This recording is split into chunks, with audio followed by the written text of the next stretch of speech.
नास्ति तेषां मंगलम् येषां हृदयस्थो भगवान् मंगलायस्तनो हरिः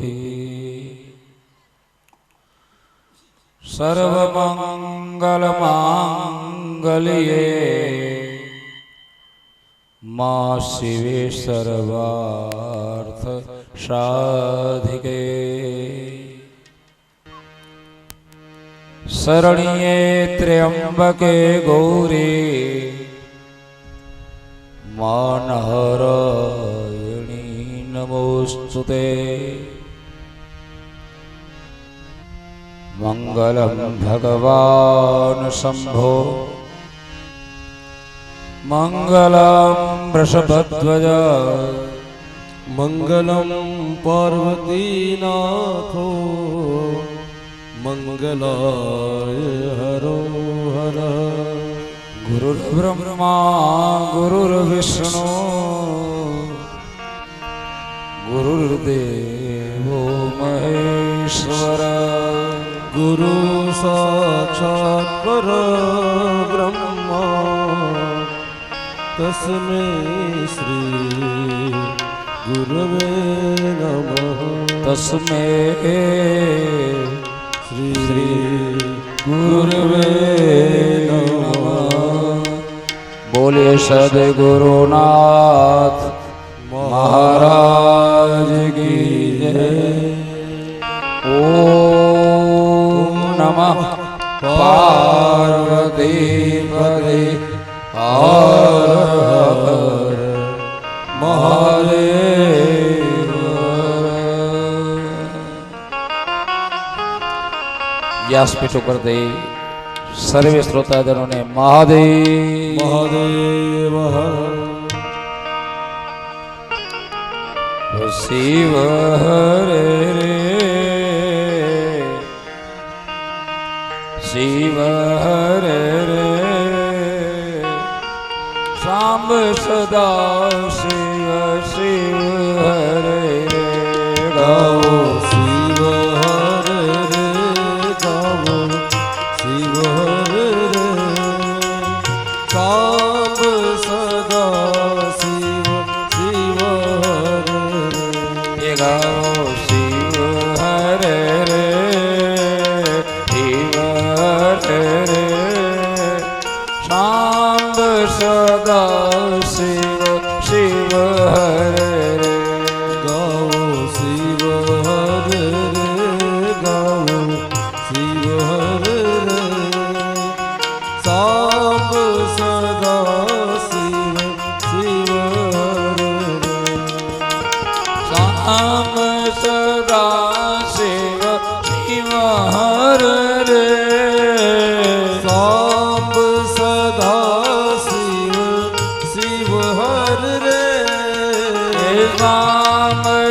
सदा शिव शिव हरे रे सांब सदा शिव शिव हरे रे गाओ शिव हरे रे शिव हरे रे सांब सदा शिव शिव हरे रे गाओ शिव हरे रे गाओ शिव हरे रे सांब सदा शिव शिव हरे रे गाओ शिव हरे रे शिव हरे रे सांब सदा शिव शिव हरे रे गाओ शिव हरे रे गाओ शिव हरे रे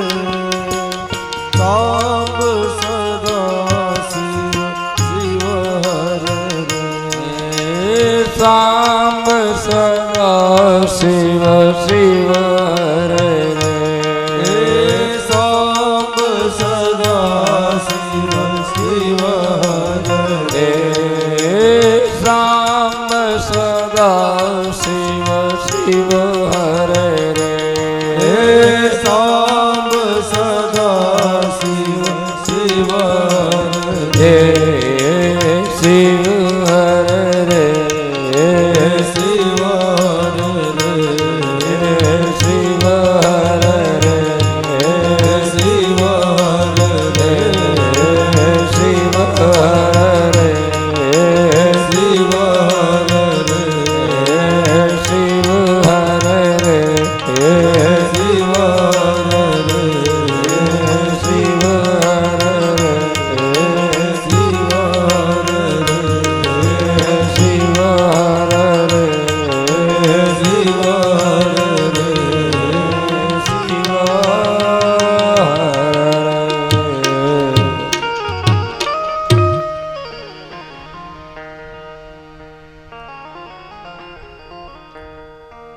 પરમાત્મા શિવજીના રસસાગરમાં આજે આપણે શિવ વિવાહના પ્રસંગમાં બપોરે પ્રવેશ કર્યો. અત્યારે ભગવતીની પ્રાગટ્યની કથા છે. પાર્વતીજીની યોગાની યોગ ચૈત્ર મહિનાની 9મી તિથિ છે, રામનવમીનો દિવસ. એ શિવ કથાના પાર્વતી પ્રાગટ્યનો પણ દિવસ છે, યોગન યોગ છે. તો ભગવતીનો પ્રાગટ્ય સમયની જે કથા છે એ કથામાં આપણે પ્રવેશ કરીએ છીએ. નમો દેવ્યે મહાદેવ્યે શિવાય સતતમ નમઃ. નમઃ પ્રકૃતે ભદ્રાય નિયતા પ્રણતા સ્મૃતા. માં જગદંબાનું સ્મરણ કરે. કથાનું વર્ણન કરતા બ્રહ્માજી પોતાના પુત્ર નારદજીને કહે છે કે હે નારદ, જગદંબા માં આદ્ય શક્તિએ દેવતાઓને આશ્વાસન આપ્યું. ત્યારબાદ મેના અને હિમાલય ભગવતીનું આરાધન કરે છે. ભગવતી મેના ઉપર પ્રસન્ન થયા અને હિમાલયના રાજમહેલની અંદર માં અંબિકાએ મેનાને દર્શન આપ્યા. વરદાન માંગવાનું કહ્યું ત્યારે મેના કહે છે કે હે માં, પહેલા તો મારે ત્યાં 100 દીકરાઓ થાવો અને પછીથી એક દીકરી મને પ્રાપ્ત થાવો, જે દીકરી આપ જેવી હોય. માએ કહ્યું છે કે હે મેના, જા, હું તારે ઘરે દીકરી બનીને આવીશ. આમ માં વરદાન દઈને ગયા. ત્યારબાદ હે નારદ, માં અંબિકાએ મેનાના ચિત્તમાં વાસ કર્યો. પહેલા તો મેનાએ 100 પુત્રોને જન્મ આપ્યો છે. હિમાલયને 100 દીકરા છે. એમાં સર્વથી મોટા દીકરાનું નામ છે મૈનાક.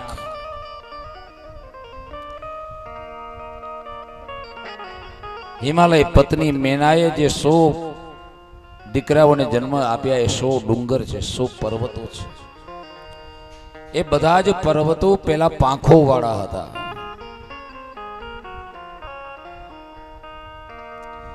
એ પાંખોથી ઉડતા જ્યારે ડુંગર અને જે જગ્યાએ પાછા ઉતરતા એ જગ્યાએ સૃષ્ટિનો નાશ થઈ જતો.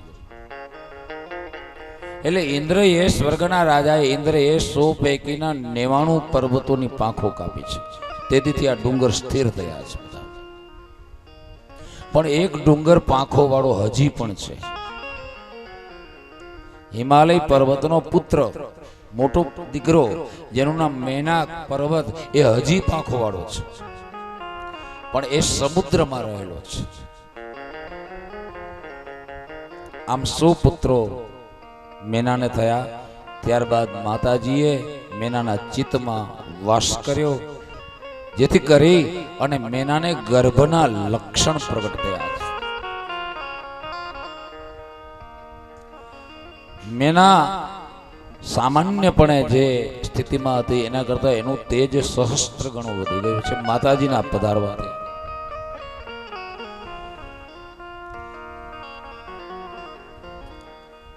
માતાજી મેનાના ગર્ભમાં આવ્યા છે એવું જાણી અને સર્વલોકના દેવો, સિદ્ધો, મહામુનિઓ વગેરે આવ્યા છે સૂક્ષ્મ રીતે હિમાલયને ઘેર ગર્ભસ્તુતિ કરવા માટે. માતાજી મેનાના ગર્ભમાં છે ત્યાં દેવતાઓ આવી અને ગર્ભસ્તુતિ કરે છે. 6ઠ્ઠા અધ્યાયનું 20મો અને 21મો શ્લોક. સત્યસ્તે સત્ય સુપ્રીતે સત્યયોને ચ સત્યતઃ સત્ય સત્યે સત્યનેત્રે પ્રપન્નઃ શરણં ચ તે શિવ પ્રિયે મહાશાની દેવ દુઃખ છયંકરી ત્રૈલોક્ય માતા સર્વાણી વ્યાપિની ભક્તવત્સલા સત્યસ્તે એ સત્યના અંદર રહેલા હે માં બધા જ દેવો કહે છે ગર્ભસ્તુતિ કરતા માતાજીની સત્ય સુપ્રીતે સત્યમાં પ્રેમ વાળા સત્યયોને ચ સત્યતઃ સત્ય સ્વરૂપ હે અંબિકે સત્ય સત્ય સત્ય નેત્રે સત્ય જોનારા પ્રપન્ના શરણમ ચ તે હે માં અમે સૌ આપના શરણમાં આવેલા છીએ શિવ પ્રિયે મહેશાણી હે પરમાત્મા શિવજીને પ્રિય હે મહેશાણી દેવ દુઃખ ક્ષયંકરે દેવોના દુઃખને હરનારી હે માં ત્રૈલોક્ય માતા સર્વણી આપ તો ત્રૈલોક્યની માતા છો સર્વની માતા છો આપણે ભક્ત હંમેશા વાલા છે તો આપ દેવતાઓના કાર્ય માટે પ્રવૃત્ત થયા છો એવા આપના ચરણોમાં અમારા લાખ લાખ નમસ્કાર આમ દેવતાઓએ ભગવતીની પ્રાર્થના કરી છે દેવતાઓ ગયા દિવસો વીતવા લાગ્યા છે 1 મહિનો 2 મહિના 3 મહિના 4 5 6 7 8 અને 9 મહિના પૂરા થયા છે 10મા મહિનાનો પ્રારંભ થયો છે એ સમયમાં જો આજે ઘણા બધા જાહેરાત કરે કે હું ભગવાન છું આપણા ભારતમાં અત્યારે પણ ઘણા ભગવાન છે ભૂતકાળમાં હતા અમુક તો ગુજરી ગયા વાહ ભગવાન થયા વાહ ભગવાન પ્રગટે વાહ ભગવાન પ્રગટે ક્યાંય ભોળવાશો નહીં ભગવાન પોતાની જાતને આમ કઈ જાહેર ન કરે અમે થોડા વર્ષો પહેલા એક ભગવાનના દર્શન કરવા ગયા હતા કે ફલાણી જગ્યાએ ભગવાન પ્રગટ થયા છે લક્ષ્મી નારાયણ નારાયણ જ્યાં આમ પિતાંબર પહેરે વિજયંતી માલા લાંબા લાંબા વાળ એવું ફર્સ્ટ ક્લાસ લાલ ચટક તિલક અમે ગયા એટલે કે આવો મારા ગોવાળિયા મારા ભેગા એક કવિરાજ હતા બારોટ એ લક્ષ્મીજીને ઓળખી ગયા એક જગ્યાએ એક ગામમાં ગામની ચોપાટી ઉપર એ લક્ષ્મીજીને ને ઓલા ભેળ પૂરીને પાણી પૂરીને ખાતા જોઈ લીધેલા ઓળખી ગયા કે આ ઈ જ છે લક્ષ્મીજી લ્યો ઈ ભગવાન ગુજરીએ ગયા ક્યાંય નોંધે નથી થઈ અમે દર્શન કરવા ગયા તો એ કે આવો મારા ગોવાળિયા મારે કે 5 7 9 અને 12 સતયુગની અંદર 5 કરોડનો ઉદ્ધાર મેં કર્યો બીજા યુગમાં 7 કરોડનો ત્રીજા યુગમાં 9 કરોડનો અને કલિયુગમાં 12 કરોડનો ઉદ્ધાર કરવા માટે મારો જન્મ થયેલો છે અમે તો નિહાલ થઈ ગયા અમારે કાંઈ કરવાનું નહીં ભગવાને નોંધ લઈ લીધી પણ એ ભગવાન 12 કરોડનો ઉદ્ધાર કરે એની પહેલા જ વયા ગયા પણ ભગવાન જ્યારે અવતાર લીએ ભગવતી જ્યારે અવતાર લીએ ત્યારે પ્રકૃતિમાં શું ફેરફાર થાય એ આપણે પુરાણો બતાવે છે શાસ્ત્રો બતાવે છે માં પાર્વતી જ્યારે પ્રગટ થવાની તૈયારી કરે છે ભગવાન રામ જ્યારે દશરથ રાજાને ઘેર કૌશલ્યા ના ગર્ભમાં આવી અને રામ જ્યારે રામનવમી હતી ત્યારે પ્રગટ થવાના હતા જન્મ લેવાના હતા એ સમય કેવો બન્યો હતો માં પાર્વતી જન્મ લેવાના હતા એ સમય આ પ્રકૃતિ શું જવાબ આપતી હતી એના શબ્દો ભગવાન વ્યાસજીએ શાસ્ત્રોમાં લખેલા છે ભાગવતમાં રામાયણમાં છે અને અહીં શિવ પુરાણમાં પણ છે કે એમાં સમય સુંદર બન્યો, તેમાં નક્ષત્રો ગ્રહો ને તારા શાંત થયા, આકાશ નિર્મળ થયું, સર્વ દિશાઓમાં પ્રકાશ થયો. આ ભગવાન કે ભગવતી અવતાર લેવાના હોય ને એના ચિહ્ન છે.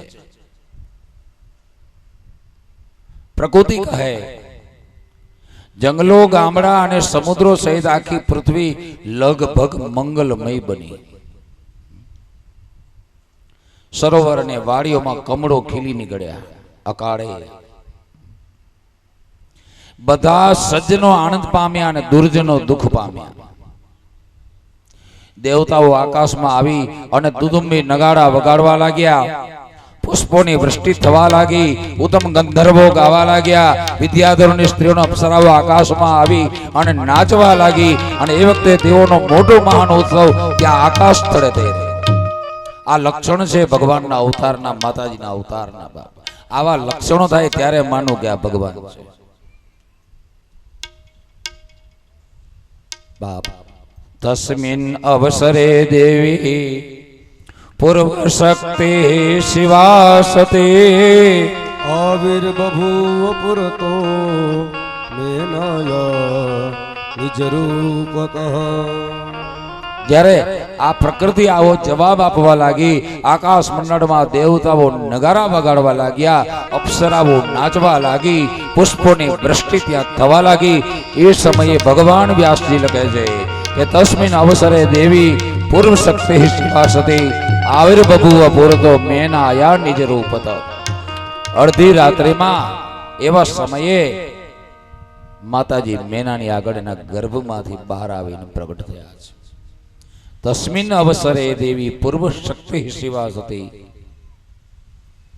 સતી ભવાની જે પૂર્વ વખતમાં હતા એ જ માં, એ જ આદશક્તિ, ત્રણે દેવોની માતા, મૂળ શક્તિ. એ માં અષ્ટભુજાળી, 8 હાથમાં હથિયારો ધારણ કરેલી, સિંહ ઉપર સવાર, તેજનો અંબાર, એવી એ માં ત્યાં પ્રગટ થઈ છે. વસંત તો મધુ માસે નવમ્યા મૃગતૃષ્ણ કે અર્ધરાત્રે સમુત્પન્ના ગંગે શશિ મંડલા. વસંત તો મધુમાસે, વસંત ઋતુ હતી. મધુમાસ એટલે ચૈત્ર મહિનો હતો. માં પાર્વતીના જન્મનો દિવસ. નવમ્યામ મૃગતૃષ્ણ કે, 9મી તિથિ હતી. ચૈત્ર સુદ 9ની તિથિ અને અડધી રાત્રે માં પાર્વતી નું પ્રાગટ્ય થયું છે. બોલીએ અંબે માત કી જય હો. જેમ શશી મંડળમાંથી ગંગાજી વહે છે, ગંગાજી પ્રગટ થાય છે, એમ મેનાના પેટમાંથી માં પ્રગટ થયા છે.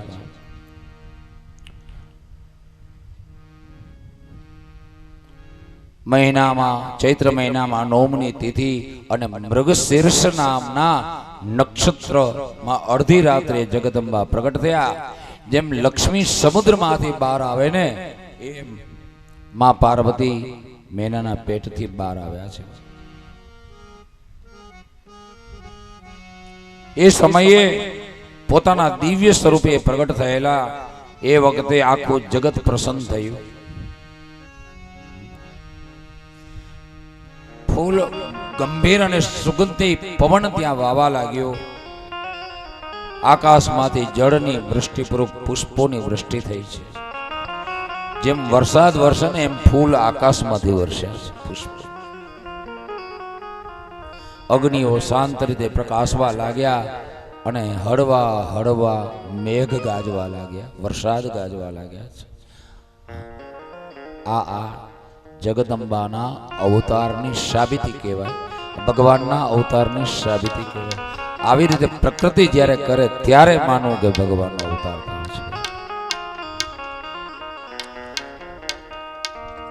એ દેવી જન્મ્યા ત્યારે હિમાલયના નગરમાં સર્વ પ્રકારનું ધન પ્રાપ્ત થયું અને બધું દુઃખ છે ને તે નાશ પામ્યો. તેવડા વિષ્ણુ આદિ સગડા દેવો ત્યાં આવ્યા અને સુખી આદય પ્રેમથી જગદંબા માં અંબિકાના દર્શન કરવા લાગ્યા. પછી દેવો દર્શન કરીને પોતપોતાના ધામમાં ગયા અને શિવલોકમાં વસનારા દિવ્ય સ્વરૂપવાળા મહામાયા જગદંબા જે દર્શન આપી રહ્યા છે એ જોઈ અને મેના છે હિમાલયની પત્ની એ માં જગદંબાની પ્રાર્થના કરવા લાગી છે. એ માં જગદંબા ને કહેતી મેના કહે છે, ઓચિંતે આંગણા માયાવી અલબેલડી અંબાના સ્વાગત હું શાસા કરું.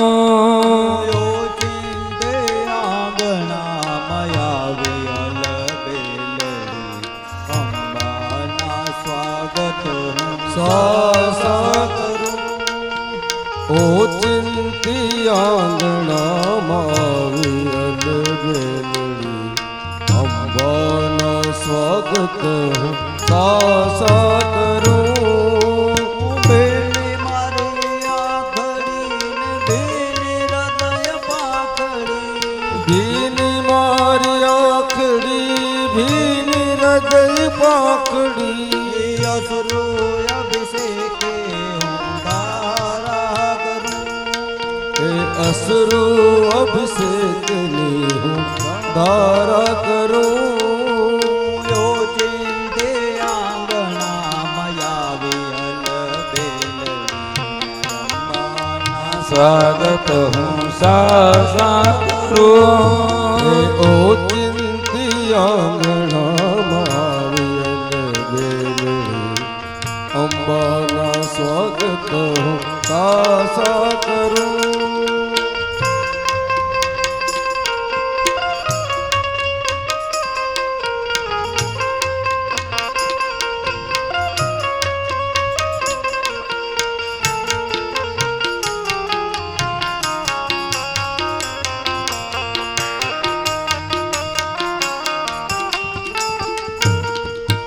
હરિયાળાયો રમા પ્રાણ કડા પુષ્પની, હરિયાળાઉરની પ્રાણ કણી પુષ્પની. હરિયાળાયો રમા પ્રાણ કડા પુષ્પની, હરિયાળાઉરમાં પ્રાણ કણી પુષ્પની.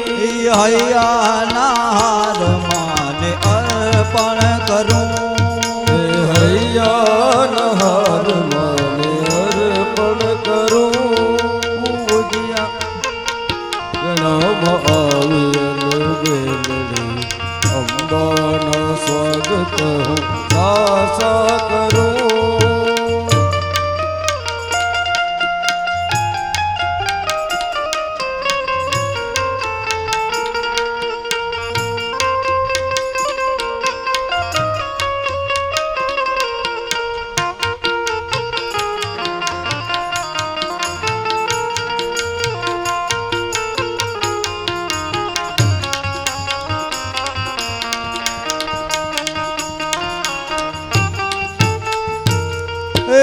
ઉદિયાળાયો રમાયાસન છે આત્મના, ઉદિયારાઉર માને આસન છે આત્મના.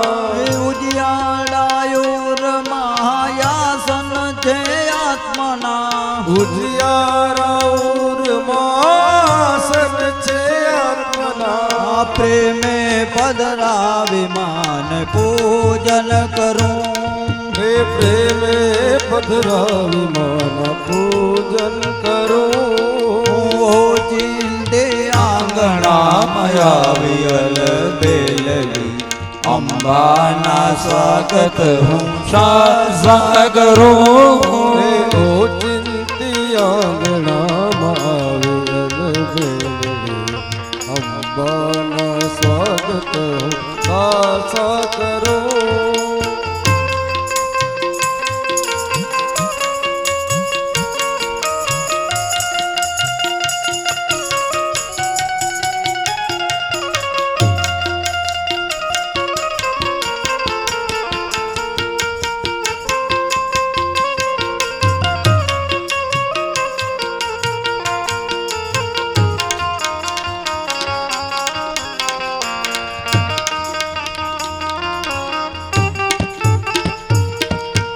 આત્મતણી અંજલિ ને પ્રેમની પુષ્પાંજલિ આત્મતણી અંજલિ પ્રેમની પુષ્પાંજલિ આત્મતણી અંજલિ ને પ્રેમની પુષ્પાંજલિ આત્મતણી અંજલિ ને પ્રેમની પુષ્પાંજલિ વાલથી વધાવી માને વંદન કરું વાલથી વધાવી માને વંદન કરો માય કલાપે મન માજી તારા હાથમાં માઈ કલાપી મન માજી તારા હાથમાં હે માય કલાપે મન માજી તારા હાથમાં માઈ કલાપી મન માજી તારા હાથમાં હે મનડા વિના ના હું સો કરું મંડળા વિના સો કરું ચેન્દ્રે આંગણામાં આવી અલબેલડી અંબાના સ્વાગત હું શા કરું ચિંતી આંગણામાં વિયલ વેલડી અંબાના સ્વાગત સા કરું અંબાના સ્વાગત હું શા કરું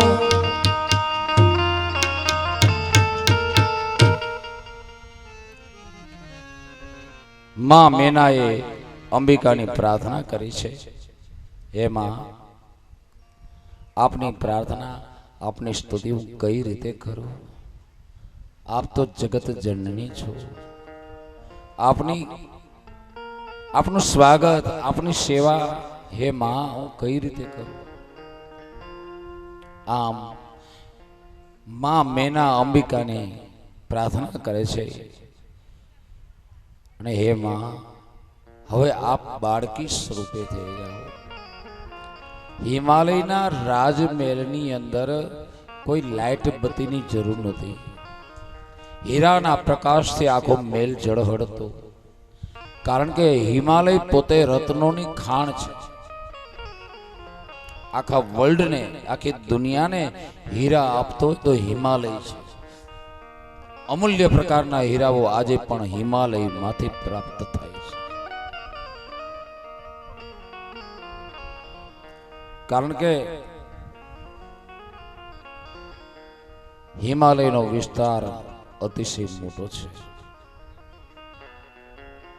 40,000 ગાંવ એનું ક્ષેત્રફળ છે. હિમાલયનું 40,000 ગાંવ.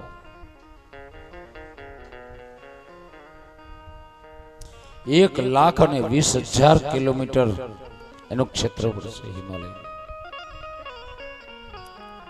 એ ટોટલી ક્ષેત્રફળમાંથી એ હીરાઓ નીકળે છે. એ કારણે હિમાલયનો રાજમહેલ હીરાઓથી ઝગમગતો, પરંતુ માં જ્યારે પ્રગટ થઈને બધા જ હીરાઓ ઝાંખા પડી ગયા હતા.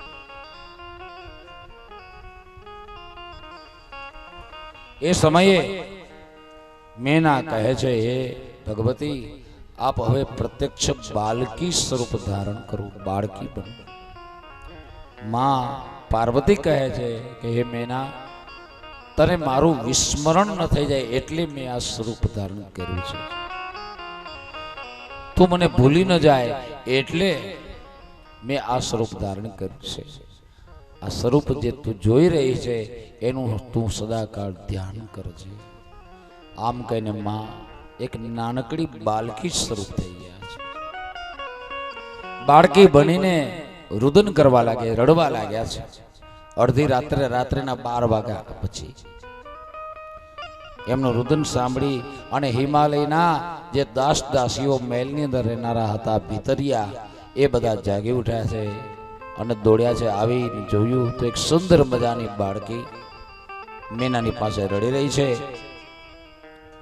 એ બાળકીનો જન્મ સાંભળી અને દાસીઓ દોડી છે હિમાલયની સમાચાર આપવા. હિમાલયને, लाली भई है हिमालय, महाराज आपके यहाँ पर लाली हुई है. पार्वती ना जन्मनी बधाई आपी છે. હિમાલય ખુશ થયો છે પોતાના અંગ ઉપરના જે દાગીના હતા એ દાગીના ઉતારી અને સમાચાર લાવનારને દાનમાં આપી દીધા છે. રાત્રિના સમયે જ બ્રાહ્મણોને બોલાવી અને વેદ ઘોષ કર્યો છે. બ્રાહ્મણોના ચરણમાં વંદન કર્યા છે.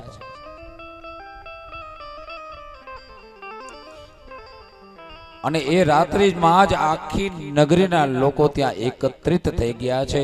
100 ભાઈઓની એક જ બેન છે.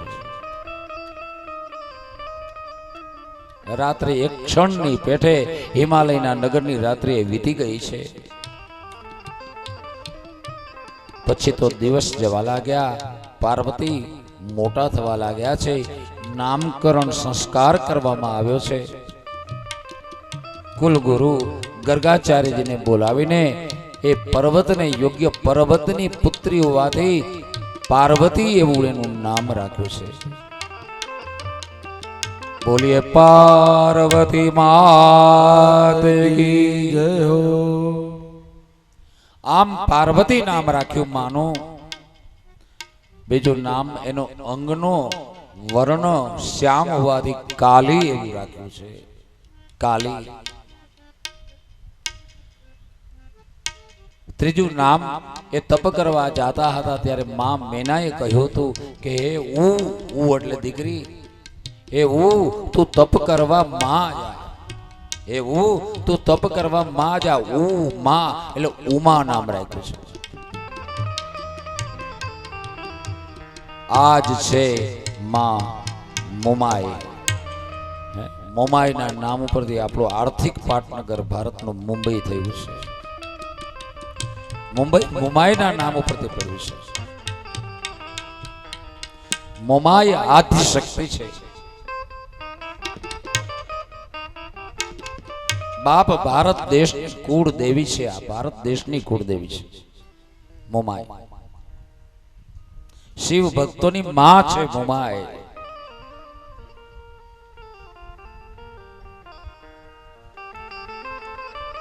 એ પાર્વતી હિમાલયને ત્યાં મોટા થયા છે. 5 વર્ષની ઉંમર થઈ.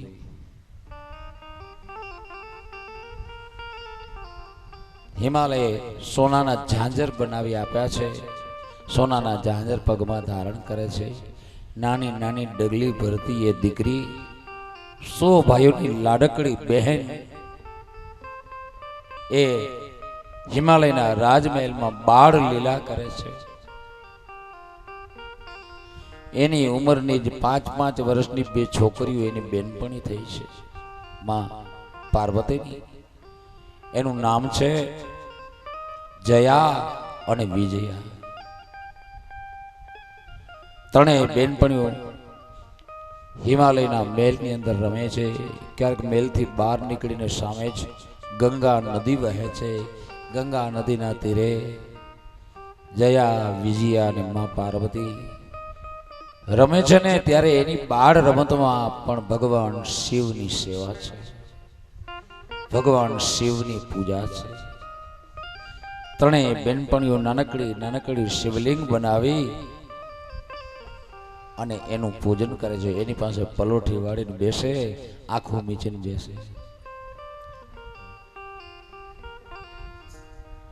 આમ માં 7 વર્ષની થઈ. હિમાલયને ઘેર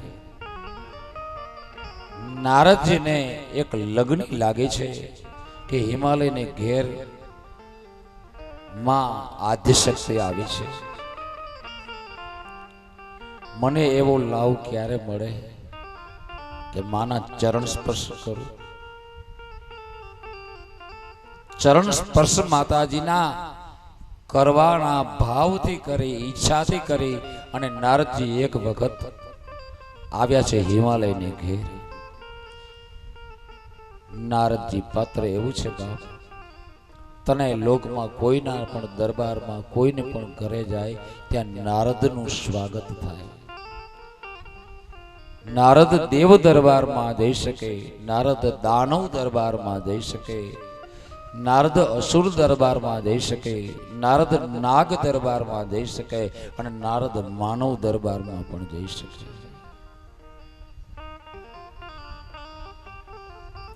એ નારદજી છે ભગવાનના પ્રિય ભક્ત બનેલા છે. મનમાં એક તમન્ના છે, માં અંબિકાના બાળ સ્વરૂપના દર્શન કરવા અને એ બાળ સ્વરૂપના ચરણ સ્પર્શ કરવા છે. આવી ભાવનાથી હિમાલયના આંગણે આવ્યા. હિમાલય સ્વાગત કર્યું છે, આસન આપીને બેસાડ્યા. નારદજીના પગ હિમાલયે ધોયા અને હિમાલય કહે છે કે ધન્ય ઘડી આજે કે હે નારદ આપ મારે ત્યાં પધાર્યા. મેના અને હિમાલય નારદજીની સેવા કરે છે, જમવાનો આગ્રહ કરે છે અને કોઈ આજ્ઞા આપવા માટે પ્રાર્થના કરે કે અમને આજ્ઞા આપો કે તમારી કઈ સેવા કરી. ત્યારે નારદજી કહેવા લાગ્યા છે, હે મેના, હે હિમાલય, મેં સાંભળ્યું છે કે તમારે ઘેર 100 દીકરા છે. હા, ભગવાનની પરમ કૃપા, અમારે ઘેર 100 દીકરાનો જન્મ, 100 દીકરાનો બાપ છે. 100 દીકરાની માં છે મેના. બહુ સારું, અતિ સુંદર પગલું, પરમાત્માની પૂરી કૃપા. પછી નારદજી ફરીથી બોલ્યા, મેં સાંભળ્યું છે કે તમારે એક દીકરી પણ છે. હા હા, આ એક દીકરી પણ છે, પાર્વતી એનું નામ છે, મને બહુ વાલી છે. હિમાલય ને મેના ને અતિશય વાલી દીકરી છે. હિમાલયને હંમેશા સૌથી નાના સંતાને પાર્વતી ઉપર અધિક સ્નેહ છે. પણ પેલો જગદંબાનો ભાવ નથી, દીકરીનો ભાવ છે. ત્રણે લોકની માતા છે, એની વિસ્મૃતિ થઈ ગયેલી છે. હિમાલય અને મીનાને દીકરી તરીકે વાલ કરે છે.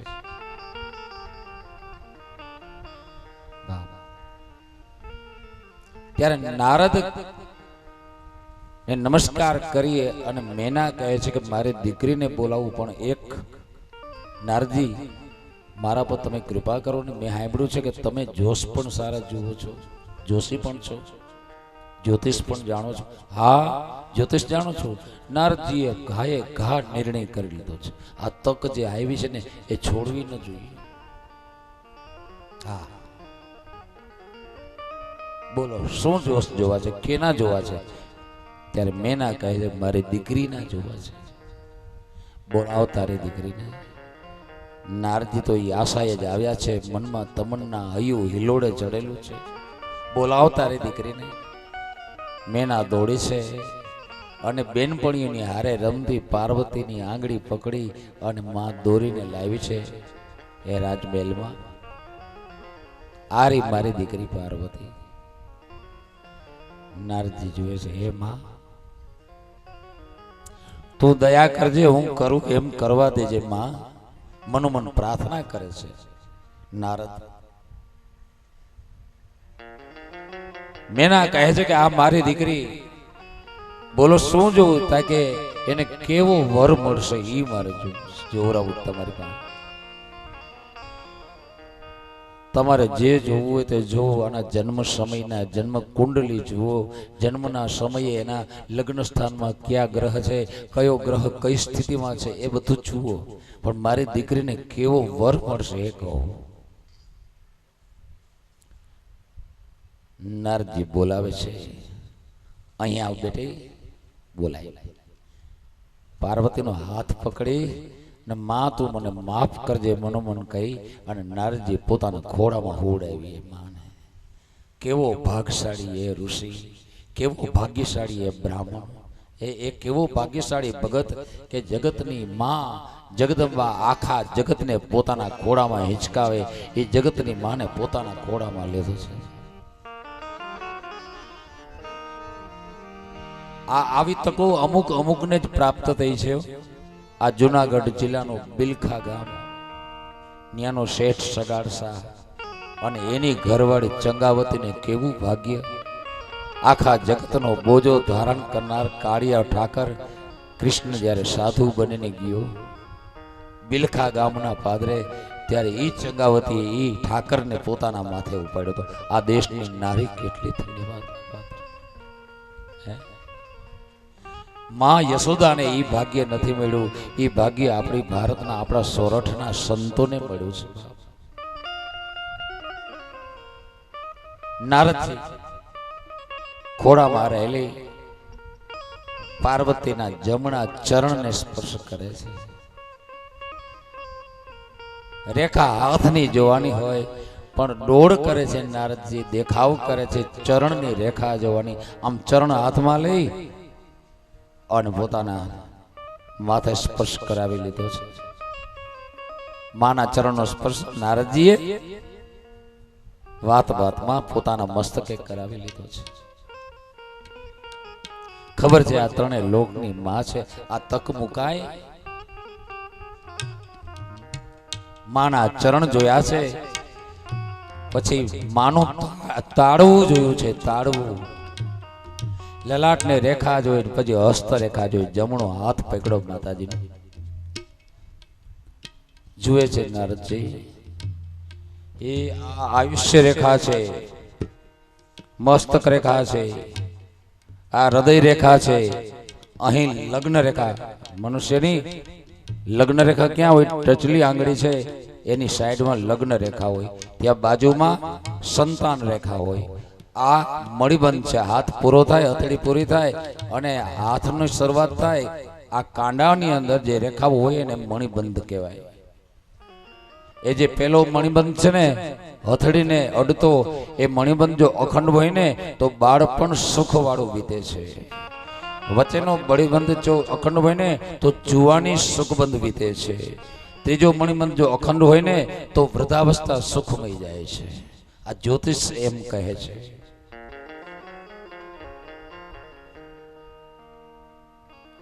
આમ બધી રેખાઓ તપાસી, લગ્ન રેખા તપાસી છે અને નારદજી આમ ધીરે ધીરે જુએ છે. જેટલી વાર લાગે એટલી વાર માનો સ્પર્શ વધારે થાય ને. બધું જોઈને પછી ટીખડ કરવાની ઈચ્છા થઈ છે. વ્યવસ્થિત રીતે બધી જ રેખાઓ તપાસી છે. ખબર જ છે કે આની રેખા જોવાની જરૂર ન હોય, આના શરણે જનારની રેખા પણ ઈ આ રેખાવાળી બદલાવી નાખે, ભાગ્યને પલટાવી નાખે. ઈ ભગવતી છે. હાથ છોડ્યો, માતાજી ઊભા થયા અને નારદજી નિશાસો નાખ્યો. માં કહે છે કે ભલે ના ખેલ નાખે. ઈ બેનપણીની હારે રમવા વયા ગયા. નારદજી નિશાસો નાખ્યો જોઈને ફાળ પડી માં મેનાને. કેમ નારદજી તમે નિશાસો નાખ્યો? મને કહેવાની ઈચ્છા નથી થતી તને. આ તો તે મને કહ્યું કે આનું જોશ જોઈ દઉં, દીકરીનું, મારું દીકરીનું. નારદજી જેવું હોય એવું કયો. તમે વાતમાં મોણ ન નાખો અને તમે મોરા ના પડો. જેવું હોય એવું કહી દો. શું છે? મારી દીકરીને કેવો વર મળશે? ત્યારે નારદજી કહે છે, હે મેના, જો તું પૂછે છે ને તો હું તને કહું છું. સાંભળ. સુલક્ષણાની સર્પાણી વત્સુતાયા કરે ગિરે એકા વિલક્ષણા રેખા તત્ફલમ શૃણુતાદર.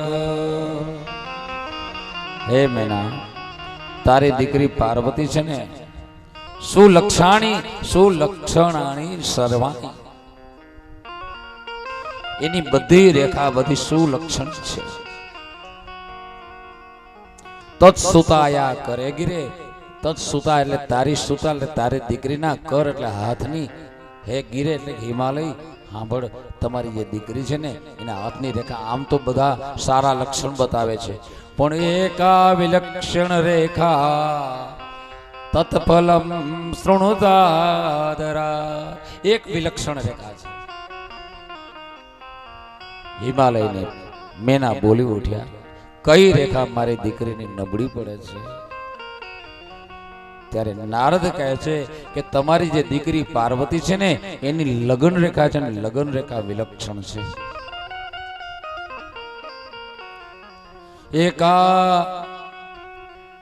વિલક્ષણ રેખા તત્ફલમ શૃણુતાદરાત. એક રેખા વિલક્ષણ છે, એનું ફળ તમે સાંભળો. હે હિમાલય અને હે મેના, તમારી દીકરીની લગ્નની રેખા મને એમ કહે છે કે તમારી દીકરીનું જે વર થશે ને એ મા બાપ વગરનો હશે. અને મેનાને રડવું આવવા લાગ્યું. અરે મારી દીકરી, એકની એક દીકરી, અને એના વરને મા બાપ નહીં. અરે સાંભળ મેના, નારદ કહે છે તમારી દીકરીનું જે વર થશે ને એને રહેવા માટે ઘર નહીં હોય. મેનાની આંખમાં પાણી, અશ્રુ ધસી આવવા લાગ્યા છે. હિમાલય પણ મોરો પડી ગયો અને નારદે આગળ ચલાવ્યું. તમારી દીકરીનું જે વર થશે ને એને પહેરવા માટે કપડા પણ નહીં હોય, એને કોઈ સાથીદાર નહીં હોય. મેના રડી પડી છે. અરે મારી દીકરીના ભાગ્ય આવા, મારી એકને એક દીકરી, પર્વતોના રાજા હિમાલયની દીકરી અને હિમાલયનું જમાઈ આવો. नारजी के मैं क्या करूं, तेरी बेटे की रेखा ही ऐसी है, आ रेखा जाम के हूँ शू करूं. हिमालय ने मेना प्रार्थना करे छे, नारद कोई उपाय बतावो, मारी दीकरीनी रेखामां कई फेरफार थाय. रेखामां फेरफार न थाय, नारद कहे छे.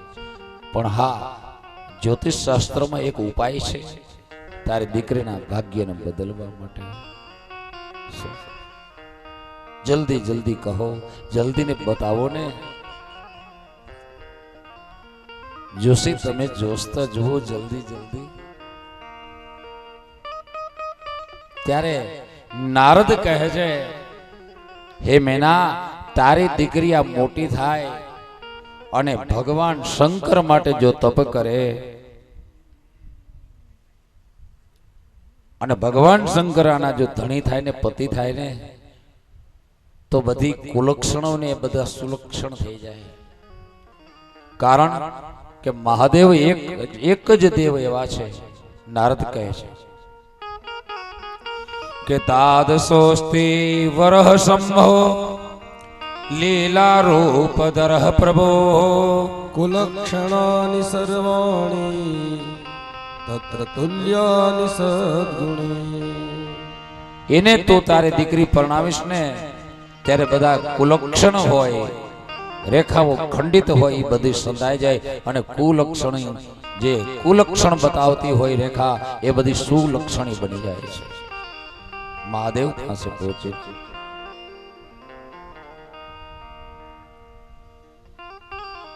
महादेवना शरणे जाए ने त्यारे भाग्य पण बदली जाए छे. महादेवनो तमे भजन करो ने त्यारे तमारे बीजे क्यांय जवुं नथी पड़तुं. कोई ग्रह तमने नड़तो नथी. પડકાર આપું છું, महादेव નું જે ભજન કરે એને કોઈ લીલા કે પીરા કે રાતા કે નંગ પહેરવાની જરૂર નથી. એને કોઈ ગ્રહના જાપ કરવાની જરૂર નથી.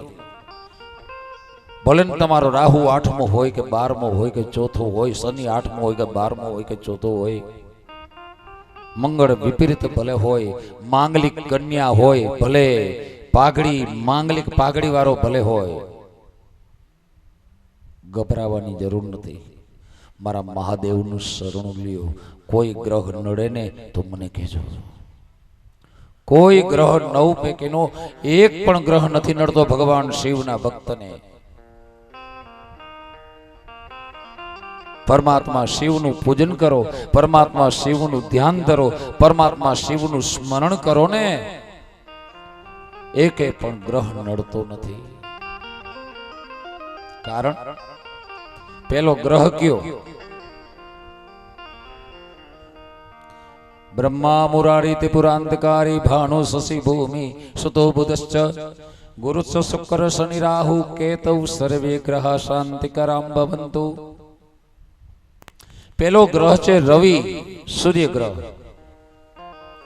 એ સૂર્ય ગ્રહ છે એ ભગવાન શિવજીની અષ્ટમૂર્તિ પૈકીની પહેલી મૂર્તિ છે. સ્વાભાવિક છે પોતાના ભક્તને ન નડે. સૂર્ય કદાચ તમારી જન્મ કુંડલીમાં જ્યોતિષના ફળકથનમાં તમારો સૂર્ય નબળો હોય ને, શત્રુ સ્થાનમાં બેઠો હોય ને, તો પણ સૂર્ય તમને નડતો નથી. બીજો ગ્રહ ચંદ્ર. ચંદ્ર તો મારા મહાદેવના લલાટમાં સ્થાન પામ્યો છે. ચંદ્ર તો આ પેલો ભક્ત, પેલો જ્યોતિર્લિંગનો ભક્ત, જ્યોતિર્લિંગ જે એના કારણે પ્રગટ થયેલું છે, ચંદ્રના કારણે, સોમનાથ. તો ચંદ્ર ક્યારે પણ શિવ ભક્તને નડતો નથી. વિપરીત હોય તો ઉલટાનો ફેવરમાં આવી જાય. ત્રીજો ગ્રહ મંગળ. મંગળ કોણ છે? મંગળનો જન્મ ક્યાં થયો છે? મંગળનો જન્મ છે ને એ ઉજ્જૈન નગરીમાં થયો છે. અને ભગવાન શિવજીના અંગના પરસેવાના ટીપામાંથી મંગળની ઉત્પત્તિ થઈ છે ઉજ્જૈનમાં. આજે પણ ત્યાં મંગળનું સ્થાન છે. ધરતીનો પુત્ર છે, ભગવાન શિવનો પુત્ર છે મંગળ ગ્રહ. ક્યારે પણ ભગવાન શિવના ભક્તને નડતો નથી, પણ ભગવાન શિવના ભક્તને મદદગાર બને છે મંગળ. ચોથો ગ્રહ કયો છે? બુધ. બુધ એટલે સૌમ્ય. બુધ કોણ છે? બુધ ચંદ્રનો પુત્ર છે, યદુવંશના રાજા પુરુરવાનો પિતા છે. એ પણ શિવ ભક્ત છે, જેથી કરીને શિવ ભક્તને ક્યારે નડતો નથી, ઉલટાનો એની તરફેણ કરે છે. પાંચમો ગ્રહ ગુરુ છે. ગુરુ તો શિષ્યનું કલ્યાણ જ કરે. અને ગુરુ બૃહસ્પતિ છે, એ પણ પરમાત્મા શિવજીના ઉપાસક છે. એ પણ ક્યારે ભગવાન શિવના ભક્તને નડતા નથી. છઠ્ઠો ગ્રહ કોણ છે? શુક્ર, ભાર્ગવ. શુક્રાચાર્ય તો મૃત્યુંજય વિદ્યાના પ્રવર્તક છે, પરમ શિવ ભક્ત છે. અને શિવજીના એક દ્રષ્ટિએ પુત્ર પણ છે, જેથી કરીને શુક્ર પણ શિવના ભક્તોને નથી નડતા. સાતમો ગ્રહ શનિ. શનિ કોણ છે? સૂર્યનો પુત્ર છે અને ભગવાન શિવનો શિષ્ય. શનિ પણ શિવ ભક્તને નડતો નથી.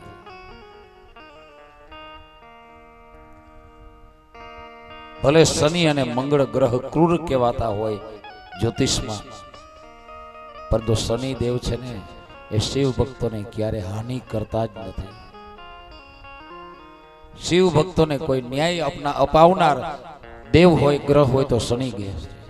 ક્યારે પણ શનિ ગ્રહ છે એ શિવ ભક્તોની માર્ગમાં વિઘ્ન ઉત્પન્ન કરતા જ નથી.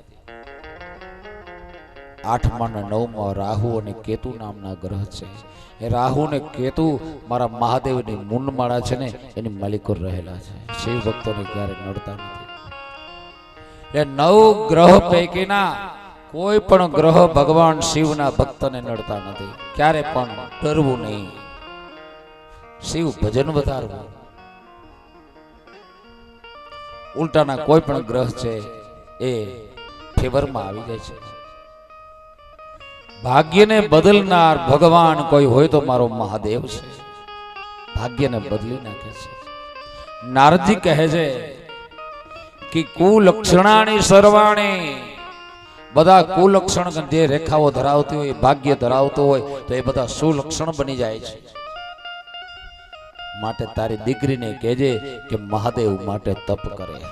જો એ તપ કરે ને મહાદેવને વરે તો ચોક્કસ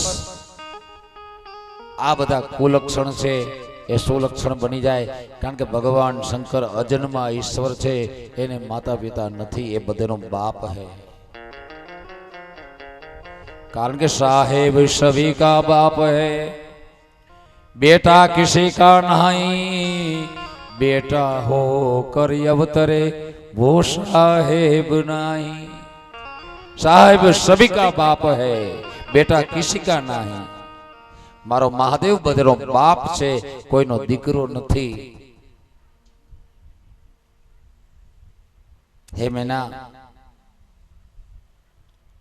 ભસ્મ એ જ એના વસ્ત્રો છે, અથવા તો દિશાઓ એ જ એના વસ્ત્રો છે, અથવા તો સદાચાર એ જ જેના વસ્ત્રો છે, અથવા તો દયા એ જ જેના વસ્ત્રો છે. એ ક્યાં કામ વસ્ત્ર છે? વસ્ત્રોથી શું કામ છે? આ આખું વિશ્વ ભગવાન શિવની વાડી છે. એને એક નાનકડી ઓરડીની શું જરૂર છે? મકાન, રોટી, કપડા और મકાન तीनों से एक भी की जरूरत नहीं. રોટી, કપડા ને મકાન આખા જગતને આપનાર મારો મહાદેવ છે. માટે મહાદેવને જો તારી દીકરી વરે ને તો એ બધા જે કુલક્ષણ કહેવાય છે એ બધા સુલક્ષણ બની જાય. આમ કહીને નારદ ગયા છે. મેના ને આશ્વાસન મળ્યું છે કે મારી દીકરી મોટી થાય ને પછી એની પાસે હું તપ કરાવું. નારદ ગયા પછી દિવસો વીતવા લાગ્યા, મહિના વીતવા લાગ્યા, વર્ષો જવા લાગ્યા છે.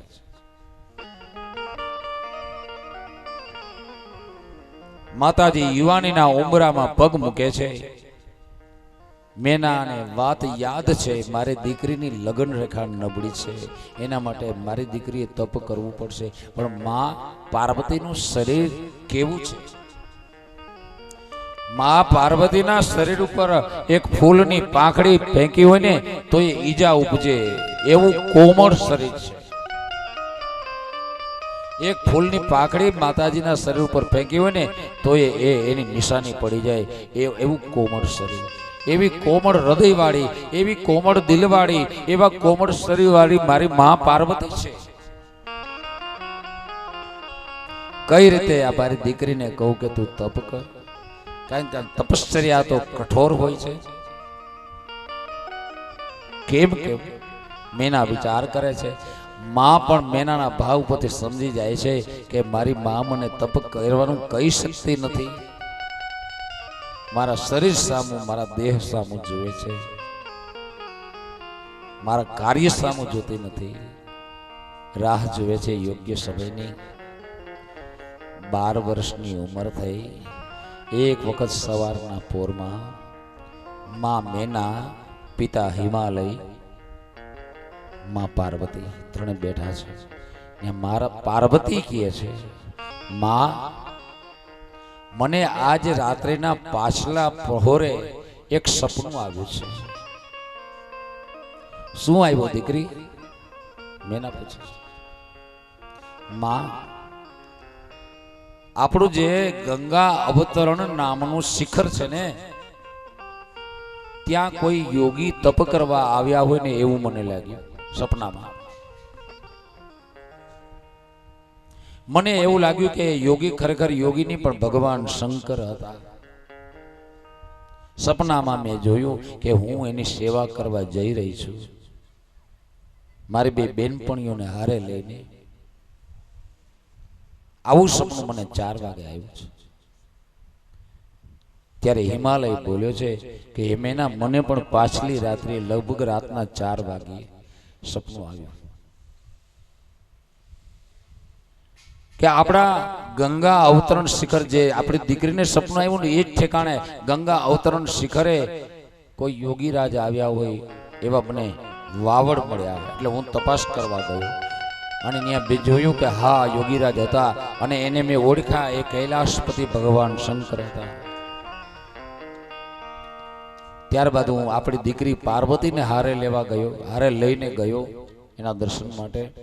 મેં પાર્વતીને એની સેવામાં રાખવા માટે કહ્યું ત્યારે એને સેવા કરવાની ના પાડી. એ સમયે મારો અને ભગવાન શંકરનો વિવાદ થયો શાસ્ત્ર ઉપર. આવું સપનું મને રાત્રે, સપનાની વાત છે શિવ પુરાણમાં. અને ભજનની દુનિયા છે ને એમાં પણ ઘણા સપનાઓની વાતો છે. બૃહત નારદ પુરાણની અંદર પણ સપનાની વાત છે. ભજનની દુનિયામાં સૂર્યા રાણીની સપનાની વાત છે.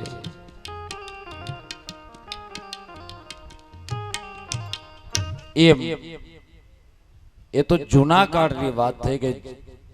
એ સપનાની વાતો હતી. જે ભગતને સપના આવે ને ભક્તિના માર્ગમાં હોય, સંતની સાધનાની માર્ગમાં હોય, યોગ માર્ગમાં હોય એને જે સપના આવે એમાં પણ સવારે 4 વાગે સપનું આવે ને એ મહદ અંશે સાચું હોય છે.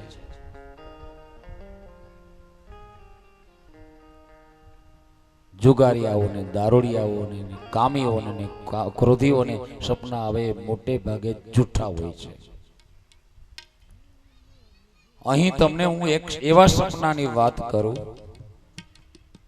એ વાતનો નાયક જે છે એ હજી જીવતો છે અત્યારે, એના સપનાની